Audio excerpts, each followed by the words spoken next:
जितने भी धर्म हैं वो कहते हैं हम रहें बाकी कोई न रहे, सब मर जाएं हम रहें। पहली बात तो मैं ये कहना चाहूंगा कि दुनिया में कोई धर्म है ही नहीं, धर्म तो केवल एक है, सनातन धर्म। धर्म कभी दो नहीं होता और धर्म कभी बदलता नहीं। कभी कभी आपने सुना होगा लोग कहते हैं आज से पहले धर्म की दूसरी व्यवस्था थी, आज समय के अनुसार उसमें परिवर्तन होना चाहिए, परिवर्धन होना चाहिए। धर्म परिवर्तनशील नहीं है, धर्म कभी परिवर्तित नहीं होता, धर्म कभी बदलता नहीं और धर्म सदा एक होता है। आज से लाखों करोड़ों वर्ष पहले अग्नि का जो धर्म था आज भी वही है। अग्नि का धर्म है दाहकत्व, किसी को जला देना, और आज से लाखों वर्ष पहले भी अग्नि में वो दाहकत्व धर्म था, आज भी है और अरबों वर्ष बाद भी रहेगा। दुनिया की कोई ताकत ये कहे कि अब अग्नि जलाना बंद कर दे, अग्नि शीतल हो जाए और जो शीतल जल है उसमें दाहकत्व धर्म आ जाए, बोले हो नहीं सकता। जिसका जो धर्म है वह अनादि और नित्य और सनातन। उसी प्रकार से वेद प्रोक्त धर्म सनातन धर्म यही एकमात्र धर्म है। बाकी दुनिया में जितने कुछ हैं वो सब मत हैं, पंथ हैं, विचारधाराएं हैं, उन्हें धर्म नहीं कहा जा सकता। धर्म तो सनातन धर्म, अनादिकाल से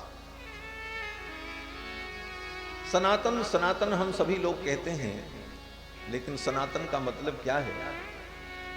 सनातन का मतलब जो सदा से विद्यमान है, सना भवत् सनातना, जो सदा से विद्यमान है, जिसकी सत्ता ही जानी गई, वो कब से उसकी सत्ता है इसका पता ही नहीं। और भगवान बोले भगवान भी सनातन, भगवान का एक नाम ही सनातन है। सनात सनातन तमः, सनात सनातन तमः कपिलः कपिरव्ययः। विष्णु सहस्र नाम में वेद व्यास जी भगवान के 1000 नामों का जब स्मरण करते हैं तो भगवान का एक नाम लेते हैं सनातन। सनातनाय नमः, ये सनातन भगवान का नाम है। तो भगवान सनातन और हम आप बोले हम आप भी सनातन। हम आप का मतलब जीवात्मा, शरीर नहीं। ये जीवात्मा भी सनातन है। भगवान सनातन, उनका अंश ये जीवात्मा सनातन। और ये प्रकृति जिसको माया कहते हैं, अविद्या कहते हैं, प्रकृति कहते हैं, ये प्रकृति भी सनातन है, खाली इसका रूप बदलता रहता है। तत्व जो है वो सनातन काल से। तो चिद, चिद माने जीव, अचिद, अचिद माने माया, और ईश्वर माने परमात्मा। तो चिद चिदीश्वर, चिद अचिद ईश्वर, ये तीनों तत्व तो सनातन है। भगवान सनातन, जीवात्मा सनातन, और ये प्रकृति जो है ये सनातन। और इनके अंदर विद्यमान जो गुण धर्म है, जो विशेषताएं हैं, वो सनातन, सब सनातन। इसीलिए इसका चिंतन करने वाला सनातनी कहलाता है।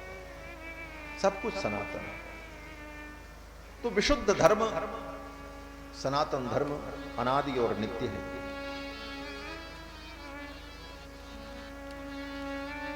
आज हम सभी लोग भगवान श्री राम की पावन चर्चा करने के लिए उपस्थित हैं। पूज्य महाराज श्री ने कहा कि दुनिया में डॉक्टर बनाने के लिए बड़े बड़े संस्थान हैं, बड़े बड़े कॉलेज हैं, इंजीनियर बनाने के लिए संस्थान हैं, कलाकार बनाने के लिए भी संस्थान हैं, खिलाड़ी बनाने के लिए संस्थान हैं, लेकिन मानव बनाने का कोई संस्थान नहीं बना। सबसे पहले तो हम मानव बने। हम इंजीनियर बन जाएं, डॉक्टर बन जाएं, अधिकारी बन जाएं, लेकिन इसके पहले जरूरी है कि हम एक मानव बन जाए।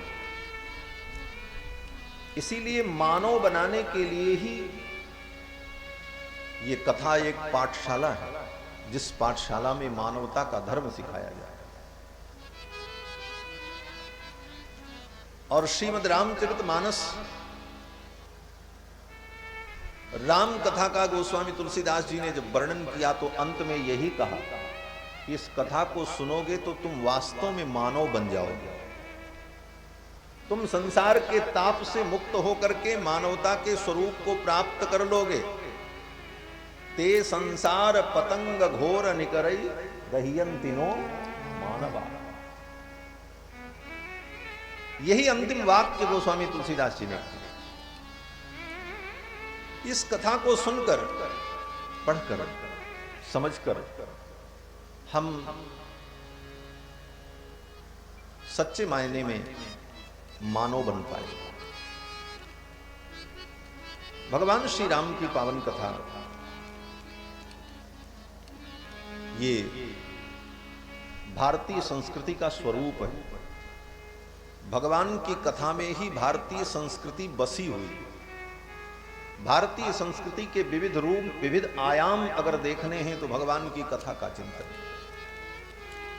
ये तो इसका व्यावहारिक पक्ष है। और पारमार्थिक पक्ष ये है कि भगवान परब्रह्म परमात्मा सच्चिदानंद चार चार रूपों में अयोध्या में प्रकट हुए। कृत्वात्मानं चतुर्विधम, चार रूपों में अपने आप को प्रकट किया। उन भगवान की लीलाओं को सुनकर, उनके जन्म कर्म का वर्णन सुनकर और सुनाकर हम पाप मुक्त हो जाते हैं। इसका आध्यात्मिक पक्ष। पाप मुक्त होकर, पवित्र होकर हम अविद्या के बंधन से मुक्त हो जाते हैं।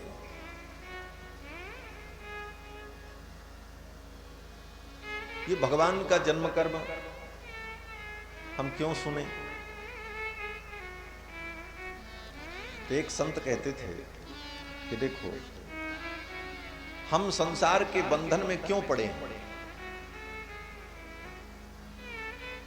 हमारे जीवन में चारों तरफ परतंत्रता ही परतंत्रता दिखाई पड़ रही है। भले हम स्वतंत्रता की बात कर लें, हम स्वतंत्र हैं, हमारा राष्ट्र स्वतंत्र है, हर व्यक्ति को स्वतंत्रता दी गई है, वैचारिक स्वतंत्रता, अभिव्यक्ति की स्वतंत्रता, और सभी जाति वर्ण और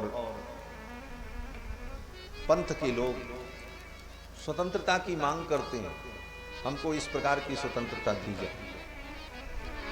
लेकिन अगर विचार करो तो हम आप कहीं भी स्वतंत्र नहीं हैं। हम परतंत्र ही हैं। हम शरीर के परतंत्र हैं। शरीर काम न करे तो पड़े रहो। शरीर में कोई भी समस्या उत्पन्न हो जाए तो आप चाह करके भी कुछ नहीं कर सकते। शरीर के परतंत्र।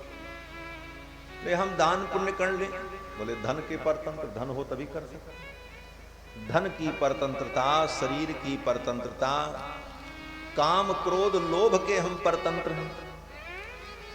क्रोध आ जाए तो हम क्रोध के अधीन होकर के क्या नहीं कर दें। काम के परतंत्र, क्रोध के परतंत्र, लोभ के परतंत्र, परतंत्रता तो भरी पड़ी।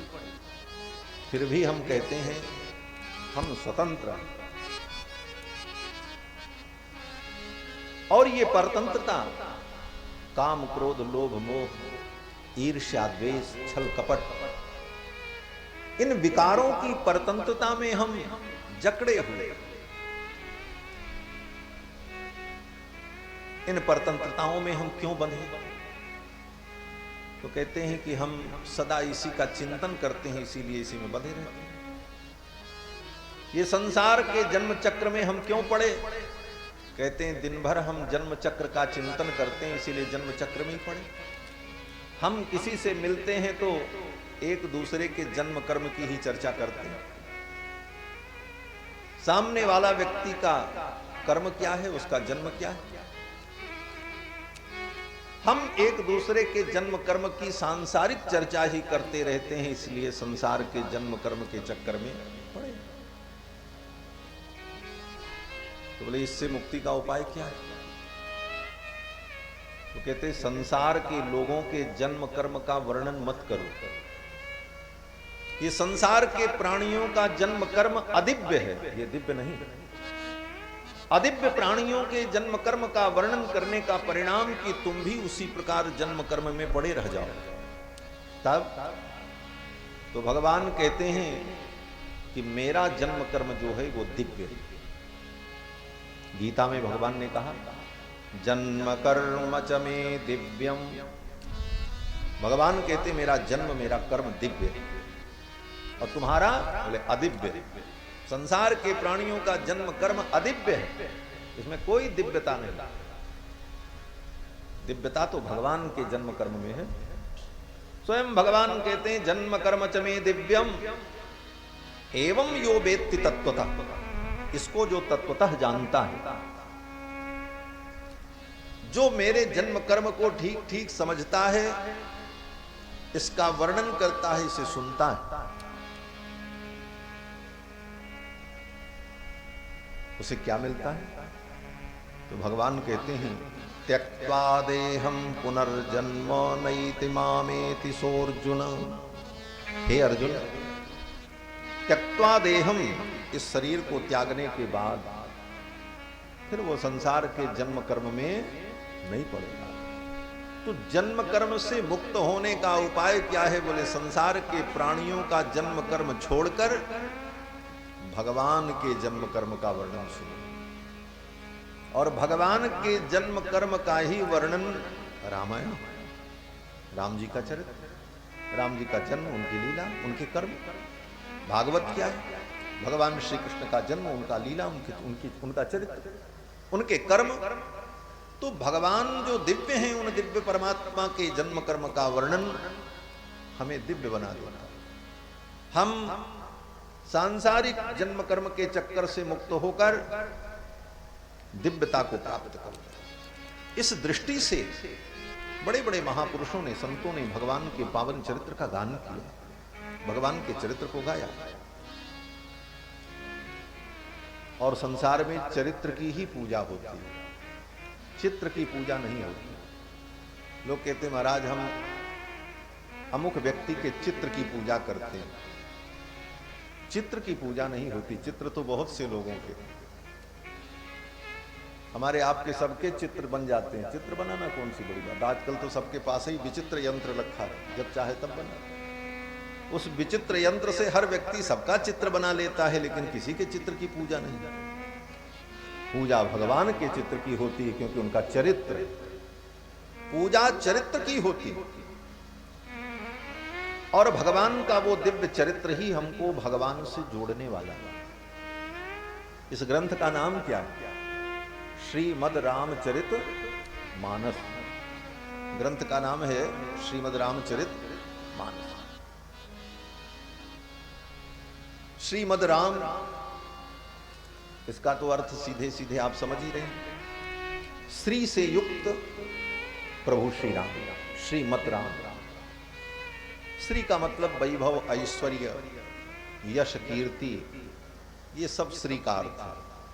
तो श्रीमद् राम, श्री से युक्त भगवान श्री राम।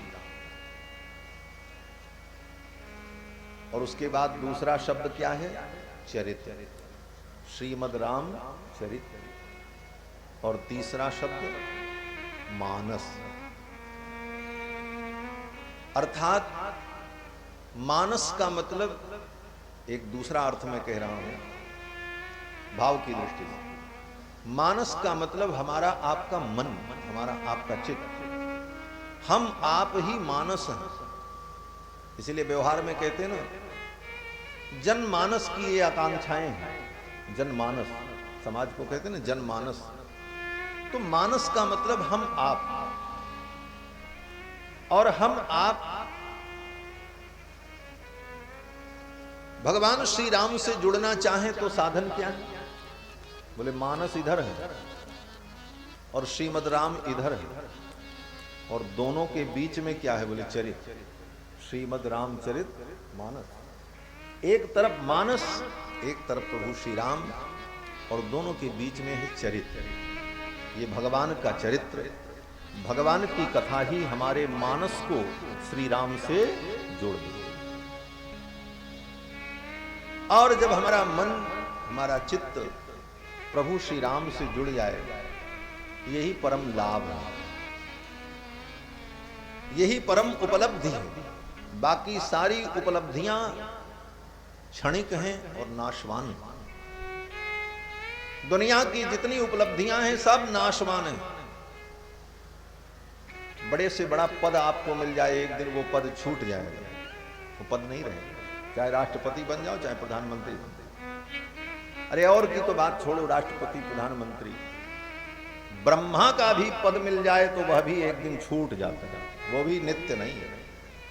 आप ब्रह्मा बन जाओ, आपके गुणकर्म आपको ब्रह्मा के पद पर प्रतिष्ठित कर दें, लेकिन वह पद भी सदा नहीं रहता है, छूट जाता है। दुनिया के जितने पद हैं सब नाशवान। दुनिया का मतलब केवल यही दुनिया नहीं जो ये पृथ्वी है। वेदांत शास्त्र में दुनिया और संसार, दुनिया तो शब्द ही नहीं है, दुनिया तो मलेच्छ भाषा से लिया गया शब्द है। संसार, विश्व, संसार विश्व, ये शब्द केवल पृथ्वी का वाचक नहीं, अपितु संपूर्ण सृष्टि को विश्व कहा जाता है। ईशावास्यमिदं सर्वम, सब। तो जितने भी पद हैं सब नाशवान, चाहे ब्रह्मा का पद हो, चाहे इंद्र का पद हो, अनित्य। जितने भी शरीर मिल जाएं सब अनित्य हैं। हमारा आपका शरीर बोले नष्ट होगा, मरेगा। ब्रह्मा का शरीर बोले उनका भी शरीर छूट जाता है। 100 वर्ष की आयु पूर्ण करने पर ब्रह्मा की भी मृत्यु हो जाती है, उनको भी शरीर छोड़। तो शरीर, संपत्ति, पद, प्रतिष्ठाएं, संसार में सब कुछ नाशवान है, सब कुछ अनित्य है। अनित्यम सुखम लोकम, भगवान के अनित्य सब कुछ है। तो नित्य पद क्या है? बोले नित्य पद भगवान का पादारविंद, भगवान का चरणारविंद ही नित्य पद है। इसी को वेदों में कहा कि तद विष्णोः परमं पदं सदा पश्यन्ति सूरयः। तद विष्णोः परमं पदम, भगवान का जो पद है, उनका चरणारविंद, वो ऐसा पद है जो कभी छूटता नहीं। भगवान का वो पद मिल जाए, वो पादारविंद मिल जाए, तो फिर वो कभी नहीं छूटता। सबसे बड़ा पद वही है। तद विष्णोः परमं पदम, परमं श्रेष्ठम, सदा पश्यन्ति सूरयः। बड़े बड़े ज्ञानी जिस पद को प्राप्त करने के बाद सदा सदा उस सुख का, उस आनंद का अनुभव करते हैं, कभी उस सुख से वे च्युत नहीं होते। और वो सुख जो देने वाले हैं उनका नाम ही अच्युत है। भगवान स्वयं अच्युत है, और उनके द्वारा दिया गया वो पद, वो सुख कभी च्युत नहीं होता। और इसकी प्राप्ति तभी संभव है जब हमारा मानस, हमारा मन, हमारा चित्त भगवान के चरणों में लगे। हम कैसे भी हों, पतित ही क्यों न हो, हम पापी ही क्यों न हो, लेकिन अगर हम अपना मन भगवान के चरणों में लगाते हैं, प्रभु की भक्ति में लगाते हैं, उनका गुणगान करते हैं, तो हमें भी वो पद प्राप्त हो सकता है। और उस पद की एक विशेषता है कि कितनों को भी प्राप्त हो जाए, लेकिन वो पद खत्म नहीं होता, ये भी दूसरी विशेषता है।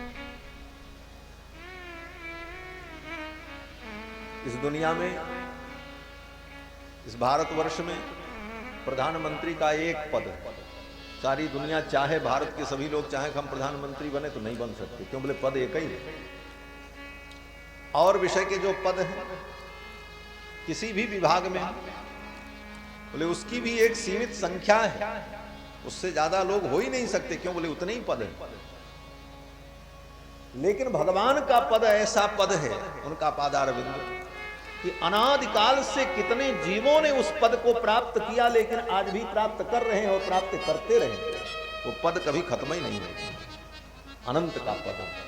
क्यों बोले? अनंत का सब कुछ अनंत होता है। हरि अनंत हरि कथा अनंता, कहीं सुने ही बहुविधि सब संता। वो पद समाप्त नहीं होता। अनंत अनंत ब्रह्मांड के जीव उस पद को प्राप्त कर लें, फिर भी स्थान रिक्त रहेगा और लोग अभ्यर्थी आते रहेंगे। बंधुओं, गोस्वामी तुलसीदास जी महाराज कहते हैं कि बड़े से बड़े पापियों ने भी भगवान के चरणों का आश्रय लेकर के, भगवान के चरणों की भक्ति करके परम गति को प्राप्त कर लिया। इस विश्वास के साथ हम भगवान के चरणों का आश्रय लें। पाई न के